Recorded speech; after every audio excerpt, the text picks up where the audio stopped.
Oh, so I'm talking to dinosaurs, talking with my sister, who's highly intelligent, and didn't know that there's never been the skull of a T-Rex or any other dinosaur found ever. And this is one of the things that dinosaur lovers, they don't They never understand. think about. Yeah, it's like, wait a second. You know that dinosaur head that you've seen on a skeleton at, the Smithsonian and other museums around the world? Yeah, all of that. Just invented by, unfortunately, you have unscrupulous artists. So that was crafted by, somebody. They found a tooth, right? Say again? They found a tooth, right? And then they're just like, oh, this is obviously a T-Rex. No, they found a toe. Oh, a toe. Yes. A toe? Yes. Not even a toe. One of the last phalanges of a toe. So not even a whole toe. And it's like, did they really find it? Or did somebody just take a piece of bone and grind it into a shape and say, look, see this bone? This bone, it belonged to a beast 32 ton heavy. That for sure. I mean, look. It's like, and people believe this, and people do. It's so sad. It's so sad. I was thinking recently of what the perturbations of the globe belief in the spirit of a man or a woman, like in the consciousness, in the psyche. Okay, it's like this. The globe says the majority of the species on Earth are extinct. Now there's only a minuscule number of them. And if you follow that trend, it's going to get to less and less and less and less, and then none. Like, that's just bullshit. Like a huge portion of those extinct species are dinosaurs that never existed. How about we look at the real record of how many species have gone extinct? Because all the ones that go from dinosaur back, all of them are just bullshit. So let's look at real species that are extinct. We don't know how many. Sure, there'll be some. The majority, 95% of them? No, that's bullshit. That's not true. And it's demonstrably not true. Now, the globe says majority of species extinct. We're one of those species. Those species, a big chunk of them extinct from a worldwide catastrophe that came from outer space. We're on a ball traveling through outer space. Thankfully, the sun takes us with it. But we could slam into something unpredictable out there in space, or something could slam into us. Different, Earth hitting something, or something hitting the Earth. Okay, slight difference. Still, if we were to hit something that was maybe traveling downwards, and we were traveling upwards at 666,000 miles per hour, going round with the sun, and we smacked into something, that would be history. Now, that's not true. All of that's not true. The idea that under your feet, there's a big bulk of earth, and then surface under that earth, and water, and Australians, and New Zealanders, and air, and space under your feet. So earth, core, space, that's not true. What's under our feet is earth. That's what's under our feet. Can we go further and describe what's, at further depths? No, we can't. Neither can globelings. But the idea that it's a ball, it's false. And what it does to the psyche, and they put this in psyche of very young children, by the way. When they start teaching them about the ball, just about the time that they've learned what a circle is, and a triangle, and a square, and what yellow is compared to red and blue, that kindergarten stage, that's when they teach them the globe. And this idea is embedded from back then. This idea of just space, emptiness, out there-ness, and a precarious future where everything could at any instant just vanish. Any instant, it could just boom, that's it, it's finished. NASA didn't expect this invisible satellite to hit us or whatever, you know. It's just such a nasty thing to do. And in order to support that, to invent monsters like dinosaurs, just because crocodiles exist, it's like, see, crocodiles exist, therefore dinosaurs. It's like, no, giraffes exist. Giraffes exist. Where's the therefore dinosaurs from giraffes? Oh, you got the big ones with the big. You've got that. Yeah, from giraffes. No, they can't explain giraffes. They can't. They can't explain giraffes. They can't explain worms. They can't explain the fruit fly. They can't explain anything, these guys. But they can explain mathematical orbits. Wow, fascinating. Oh my God. Well, you know that one experiment where they show a feather and a bowling ball, I think.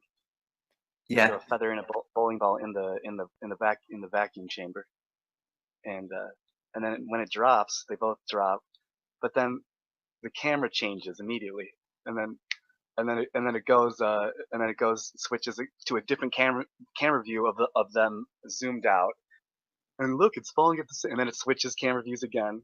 It's like, well, like you're showing me a video of like there's at least 3 to 5 camera switches in that, like that's not proof that, first off, there's no such thing as a pure vacuum on the Earth that can be 100% replicated as it's so-called theoretical in space. There's no it can't be done the same way because it can't work like that. There's no such thing as a pure vacuum on the Earth. But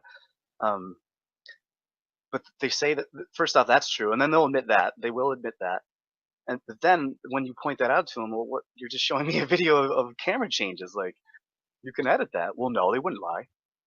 The NASA would never lie to you. SpaceX, and listen, NASA, SpaceX, and there's like 25 other space companies. And they don't all work together. They don't all work together. They would never lie. It would take like, wait, so you just trust them. You trust them, I don't. You trust them, I don't. That's the line. Look, here's the line. You trust them, I don't. It's simple. We have Twitwit in the chat saying, why do you think dinosaurs never existed? I would say, why do you think dinosaurs did exist? Like, just for a second, because I take it you're an intelligent woman, just picture this. If the toe of a T-Rex managed to survive, how did the skull of that very same T-Rex not survive? How did that happen? I'm gonna wait, see what she says. It's like this. Well, what happened was the toe was in mud and the skull was in the air, and in the air it just vanished like the World Trade Center. See? Makes I think sense. that particular dinosaur was applying oil of Ulay to his big toe frequently on a regular basis, which helped preserve the toe bone, which then from the toe bone, which just happened to be like the end bone right at the bottom, they managed to reconstruct a whole sophisticated, elaborate skeleton of a creature. Okay, so I chose the option which is dinosaurs don't exist and they were invented. If you're saying, okay, let's say that that's true, why do you think they invented dinosaurs? I just said it in that little narrative where, and this is for the people who wanted to see it again, where that dinosaur goes,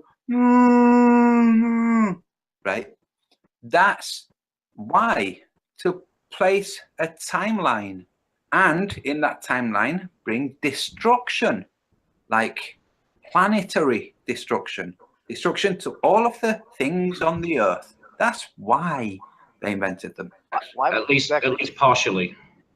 Yeah. Why would they make up a gravitational field and a gravitational pull and what do you mean like to back up their scams. So it's bullshit on top of scam. It's like it's bullshit on top of vomit. Let's see here. Never ending. Like it's Ponzi scheme inside of Ponzi scheme inside of Ponzi scheme. That's what the whole entire thing is. Everyone is conditioned. This entire world, this entire plane, every single one of us. That's why when people go on stage at a comedy club, there's comedians that want to be funnier than the other comedians. And that's why when you go into a lecture hall at Harvard or Yale, there's scientists that want to seem more intelligent than the other scientists. It's the same exact thing. There's no difference, and that's why you have certain comedians that make fun of the scientists, and then those comedians get taken more seriously than the scientists. And some, it's like, it's all related. It's all of us have been conditioned.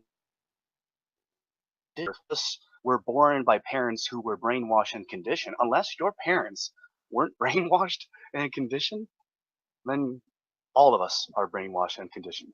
So there's also this, okay, Dan, if you think about it, let's just go along with the story that the Earth somehow, without having enough gravitational pull to pull other chunks of rock, somehow will leapfrog that. It started being hot, and then it congealed on the surface, and it cooled, and vegetation, and creatures evolving to dinosaurs, who then all get destroyed, and the Earth goes back to a state where things can't really live on it. And then it cools down, and it goes back to vegetation and creatures. If it happened the first time round, why would dinosaurs not evolve again? Why would that not be what happens again? Because of the asteroid. Yeah, well, the asteroid hit the Earth and wiped the dinosaurs, and then reset.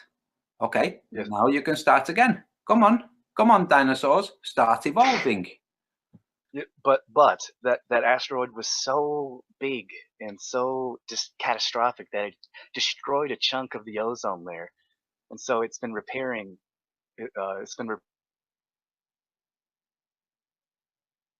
Time, and since there you go, I noticed. So since the giant asteroid that destroyed everything and nothing larger than a chicken survived, so it's been repairing itself. The ozone layer has been repairing itself from that from the asteroid, and that's why the oxygen, there's not enough oxygen because of that of the puncture of the ozone layer, and so there's not enough oxygen. So that's why everything is smaller now, and everything was larger back then, because there was more oxygen in the air, and so that was easier to grow and to be large. Now there's not enough oxygen to support our puny little bodies, so that's why it just makes little puny little monkey men and lizard people. Right, so wait, let me get it straight. There was the globe, solid globe Earth, okay, with the moltenness inside, but solid overall on the surface with water, and a bubble of air. And an asteroid of some indeterminate size came in and punctured that bubble of air, and landed and fragmented, and over time the ozone layer knitted back up, as if the ozone layer had a hole punctured in it by the asteroid. Not was just depleted overall, you know, ozone, like O3 oxygen molecules together. Okay, so that not just, it went back to being built. So whatever put the air there in the first place, the atmosphere that was conducive enough for dinosaurs, would just go back to producing that much atmosphere with that much oxygen, that much air, and back to dinosaurs. If it could make it once, why would it not make it again?